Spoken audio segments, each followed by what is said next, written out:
नमस्ते। अशुद्ध एक शब्द मैं बार बार सुनती हूँ। अशुद्ध। हर औरत महीने के कुछ दिन तक बिल्कुल अशुद्ध हो जाती है। कोई औरत किसी से हंस बोल के बात कर ले, चाहे वो मैरिड हो या अनमैरिड, पराये मर्द से बात करे तो वो चरित्रहीन है। कुछ भी अनुचित हो तो वो उल्टा है। रंडी, वेश्या, डायन, करमजली, बहुत तरह के शब्द हैं जो औरतों के लिए इस्तेमाल किए जाते हैं।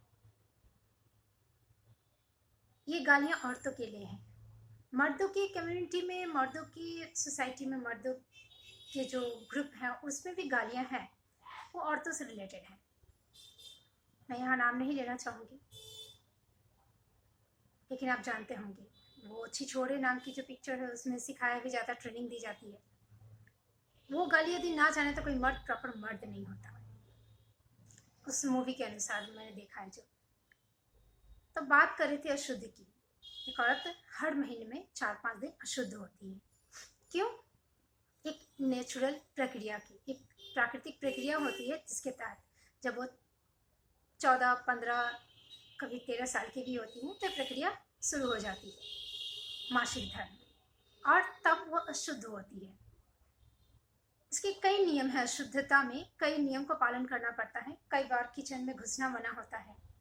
कई बार जिस जगह पे वो रोज बैठती है, जिस बेड को रोज यूज करती है, जिस बर्तन को यूज करती है, वो भी मना हो जाता है। कई जगहों पर एक प्रॉपर कमरा रहता है जिसमें उन्हें सोना पड़ता है, पति से अलग रहना होता है, और जो भी धार्मिक किताबें हैं पूजा पाठ से बिल्कुल दूर रहना होता है। अशुद्ध होती हैं। ये नियम आपको हर जगह समान नहीं मिलेंगे। किचन में नहीं घुसना, ये जरूरी नहीं कि हर जगह की औरतें आपको किचन में ना घुसते हुए मिले। उस दौरान उनके यदि छोटे बच्चे हैं तो उनकी परवरिश से लेकर घर में यदि बड़े बुजुर्ग कोई बीमार है तो सारे काम उन्हें करने पड़ते हैं, लेकिन फिर भी वो अशुद्ध हैं। जरूरत पड़े तो खाना वाना सब बनाती हैं। घर यदि अपार्टमेंट छोटा हो तो उसी बेड पे वो सोती हैं, लेकिन फिर भी वो अशुद्ध है। और यदि घर की व्यवस्था हो, जैसे गांव घर में जगह ज़्यादा रहता है तो उनके लिए एक अलग कमरा बन जाता है। बर्तन ज़्यादा हो, रखने की व्यवस्था हो तो उनके लिए अलग बर्तन भी हो जाता है। तो ये अपनी सुविधा के अनुसार होता है कि उनकी अशुद्धता में किन किन नियमों का पालन किया जाए और क्या क्या प्रतिबंध लगाया जाए। ये कोई मतलब हर जगह आपको एक जैसा नियम नहीं मिलेगा। मेरी इतनी बड़ी, मतलब जितना मेरी उम्र है उसमें पूरी उम्र मैंने देखा है यही कि जब भी पार्टी लगती है लोगों को तो कभी भी उसमें कोई रियायत नहीं दी जाती। उसके लिए प्रॉपर एक जगह होता है, चाहे आप किसी के घर में गेस्ट के रूप में जाएं या यात्रा कर रहे हो या कहीं भी हो, उसे एकदम प्रॉपर जगह पे करके अच्छी तरह से हाथ साफ करके ही आप खाना पीना या दूसरा काम कर सकते हैं। तो समझ में आता है कि पॉटी एक गंदी चीज है। आपको कितनी भी प्यास लगी हो, आप नाली का पानी नहीं पियेंगे, समझ में आता है नाली जो है वो गंदा है। और हर समय यही नियम चलता है, आप मिट्टी में रख के नहीं खाएंगे। ऐसे ही कुछ चीजें हैं जो समझ में आता है, हाँ जैसे कफ है, थूक है, तो ये सारी गंदी चीजें हैं। बट अशुद्धता, यदि आप प्रॉपर तरीके से चीजों को मेंटेन कर रहे हैं, हाइजीन मेंटेन कर रहे हैं, आपको हैंडल करना आ रहा है, आप अशुद्ध कैसे हो सकती हैं? और यदि आप अशुद्ध हैं तो जो नियम सारी रिस्ट्रिक्शंस के हैं उससे भी मानिए। और जो बच्चियां या जो भी लेडीज जो पढ़ाई लिखाई का काम करती हैं, तो जैसे कि सिलाई बुनाई है या फिर स्टिचिंग का काम है या जो भी पेंटिंग है या फिर एग्जाम, हम बुक्स को सरस्वती माँ मानते हैं और जब भी हमें उसमें पैड लग जाता है तो हम चट से उसे प्रणाम करते हैं। लेकिन कभी भी नहीं है कि हम अपने पीरियड्स होने का एक एप्लीकेशन कहीं भी स्कूल कॉलेज में दे दें कि हम इस समय सरस्वती माँ की चीज़ों को नहीं हाथ लगाएंगे, ये देवी का वास है और हम अभी अशुद्ध हैं। करने की कोशिश की है आपने? कोई माना है इसे? लेकिन हम अशुद्ध हैं। एक स्त्री के लिए अशुद्ध शब्द एक स्त्री ही कहती है और एक स्त्री मानती भी है। नहीं, मैं अशुद्ध हूं। How you can say this? कैसे कह सकती हैं आप? मैंने कितनी ही औरतों को जो प्रोग्रेसिव होने का ढोंग करती हैं, मैं ढोंग ही कहूंगी, क्योंकि वो कहती है हाँ मुझे भी अजीब लगता है, लेकिन जब मैं करने जाती हूँ ना तो इतने दिनों का जो एक है ना वो चेंज नहीं होता। मम्मी दादी जो सिखाई है, चेंज आप खुद के अंदर नहीं कर सकती हैं, सोसाइटी से आप क्या एक्सपेक्ट करेंगी। उस बैरियर्स को, उस लिमिट को तोड़िए। यदि आप मानती हैं तो उसे जीवन में उतारिए। कहने से कुछ नहीं होगा। यदि आप कहती हैं तो आप ढोंग करती हैं, कहीं ना कहीं आप झूठ बोलती हैं। आप अशुद्ध नहीं हैं। मंदिर में नहीं गए क्योंकि अशुद्ध हैं। क्यों? भगवान मंदिर में बैठा रहता है। भगवान आपका कोई फ्रेंड या कोई गेस्ट या कोई पड़ोसी नहीं है। मैं तो अपने दुखड़े रोने के लिए कभी मंदिर में जा ही नहीं पाती, क्योंकि मेरे साथ जो हो रहा है उसका प्रत्यक्षदर्शी तो मेरे भगवान सामने, एकदम एकदम, शायद मेरे अंदर, शायद मेरे बाहर, हर जगह। तो मैं उसे वही चीजें रिपीट करने क्यों जाऊं। आप और आपके फ्रेंड यदि कहीं जा रहे हैं साथ में और कोई घटना या दुर्घटना को सामने में हो गई, आप आके अपने फ्रेंड को कहेंगे कि जानती हो रास्ते में ऐसे हुआ। आपका फ्रेंड क्या कहेगा या कहेगी, अरे मैं तो वहीं थी, क्या बता रही हो, हाँ ये तो हम भी तो देखे। तो इसी तरह से भगवान यदि हमारे साथ है तो मैं क्या कहूँ कि ऐसा अच्छा और ऐसा बुरा। मंदिर जाते हैं या हम भजन गाते हैं या मंत्रोच्चारण करते हैं, ये पॉजिटिव चीजें हैं, अच्छे कर्म हैं, लेकिन इससे हम भगवान की प्राप्ति करना, ये भगवान से मिलन नहीं होता। भगवान हमारे दिल में है। हमारे अंदर यदि हृदय में दया है, करुणा है, तो वो हमारे साथ है। जो लोग मंदिर के बाहर आके कुकर्म करने से भी नहीं चूकते, वो मंदिर में जाके भगवान को पा ही नहीं सकते। मंदिर मस्जिद कहीं भी नहीं पाए, एक ढोंग है, और ताउम्र करके भी कोई शांति उन्हें नहीं मिलने वाली। तो ऐसे लोगों से बचिए। फिर हम भगवान को क्या हम टच करें। यदि भगवान हमारे साथ है, हम भगवान में है, भगवान हमें है, तो हम किस चीज को छुए और ना छुए। अशुद्धता कहाँ है। चरित्र जब पवित्र है तो क्यों है ये दशा तेरी।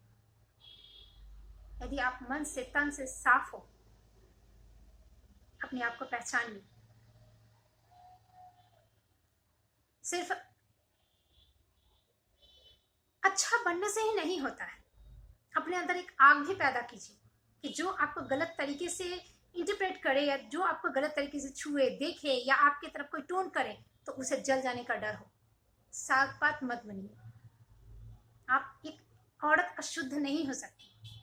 ये तो एक जनन की प्रक्रिया है जो स्त्रियों में नेचर ने, प्रकृति ने दिया है।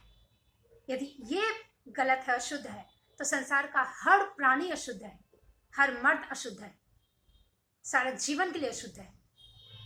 12-13 साल की होने वाली बच्चियों में जब ये स्टार्ट होता है, हम उस मासूम सी कली को, एक छोटी सी बच्ची को सिखाते हैं तुम अशुद्ध हो। वो पेट की पीड़ा, अपने शरीर की पीड़ा से जूझ रही है, और उसे हम सिखाते हैं डोंट टच इट, उससे मत कहो, इससे मत कहो। बजाय इसके कि हम उसे किस तरह से इसमें हाइजीन मेंटेन किया जाए, कैसे उसे हैंडल किया जाए, ये सिखाने के हम ज़्यादा ये सिखाते हैं कि क्या टच करना है क्या नहीं। और हमें खुद पे कभी शर्म भी नहीं आती। और तब हम कहते हैं कि लड़कियां जल्दी मैच्योर हो जाती हैं, लड़के देरी से। नहीं, लड़कियों को तो हम मैच्योर करते हैं। जैसे फल को जल्दी पकाने के लिए उसमें एक केमिकल यूज करते हैं, उस तरह से उन्हें झूठ बोलना सिखाते हैं,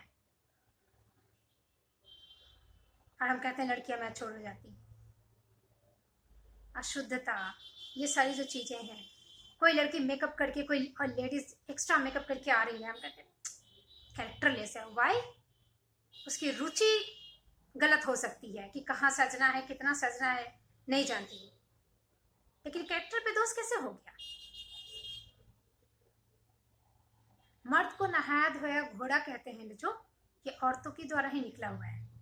मर्दों को फर्क नहीं पड़ता कि किस औरत ने पूजा किया, किसने खा के पूजा किया, किसने नमक खाया, किसने चीनी खाया, किसने सिंदूर पहना, किसने बिंदी लगाई, नहीं फर्क पड़ता। ये औरतों के ही बनाए हुए जाल हैं जिसमें खुद धंसी रहती हैं और बाहर वालों को टान टान के लाती हैं। यदि हम पढ़े लिखे हैं, यदि हम चीजों को समझते हैं, तो सिर्फ इतना कहने से कि नहीं हम जानते तो है लेकिन हम इसे मान नहीं सकते, हम जीवन में उतार नहीं सकते, आप बच नहीं सकते, इसका मतलब आप झूठ बोल रहे हैं। मैं आशा करती हूँ कि मेरा ये वीडियोस देखने के बाद आप खुद को, अपने आप को जज करेंगे और एक मिनट सोचेंगे कि क्या आप सही कर रही हैं। क्या हमें इस दलदल से निकलना नहीं चाहिए? बहुत छोटी सी चीज़ है और मैंने अपने जीवन में उतार के देखा है। मैं उसी दौरान सब कुछ करती हूँ, अपने भगवान को प्रसाद चढ़ाती हूँ, जो भी है कुछ भी मैं नहीं रुकती। यदि मेरे तकलीफ नहीं हो रही किसी तरह का फिजिकली, तो मैं किसी में नहीं रुकती और मुझे नहीं लगता कि मेरा भगवान एक रत्ती भी मुझ पर नाराज होता है। ना ये रिस्ट्रिक्शंस मानने के पहले था और ना मानने के बाद, कुछ भी नहीं। सारी चीज़ें और बेटर हो गई हैं। मैं दिमाग से बहुत फ्री हो गई हूँ।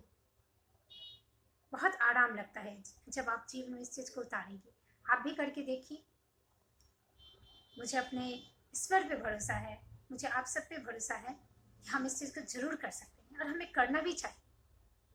अपने लिए सम्मान पहले अपने दिल में हो, तभी तो हम दूसरे के दिल में जगह पाएंगे। गाय बकरी से शेरनी, बाघिन बनने से पहले कम से कम पंजे तो होने चाहिए बिल्लियों के। बकरी खरगोश मत बनिए। अपना स्वाभिमान अपने दिल में जगाइए। अपनी इज्जत पहले अपने दिल में पैदा कीजिए। और कोई औरत अशुद्ध नहीं होती, कभी भी नहीं। इस चीज़ को बिल्कुल मिटा दीजिए।